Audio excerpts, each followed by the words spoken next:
India shopping mall ఆషాఢం kilo sale ఆరంభం.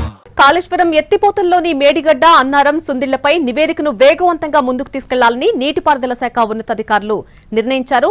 అడ్డంకులను అధిగమించేందుకు irrigation అధికారుల బృందం కీలక సమావేశం నిర్వహించింది.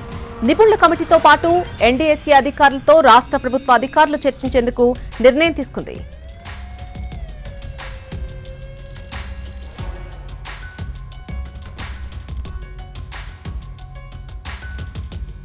కాళేశ్వరం ఎత్తిపోతల్లోని మేడిగడ్డ, అన్నారం, సుందిళ్లపై నివేదికను వేగవంతంగా ముందుకు తీసుకెళ్లాలని నీటిపారుదల శాఖ ఉన్నతాధికారులు నిర్ణయించారు. అడ్డంకులను అధిగమించేందుకు ఇరిగేషన్ అధికారుల బృందం కీలక సమావేశం నిర్వహించింది. నిపుణుల కమిటీతో పాటు ఎన్డీఎస్సీ అధికారులతో రాష్ట్ర ప్రభుత్వ అధికారులు చర్చించేందుకు నిర్ణయం తీసుకుంది.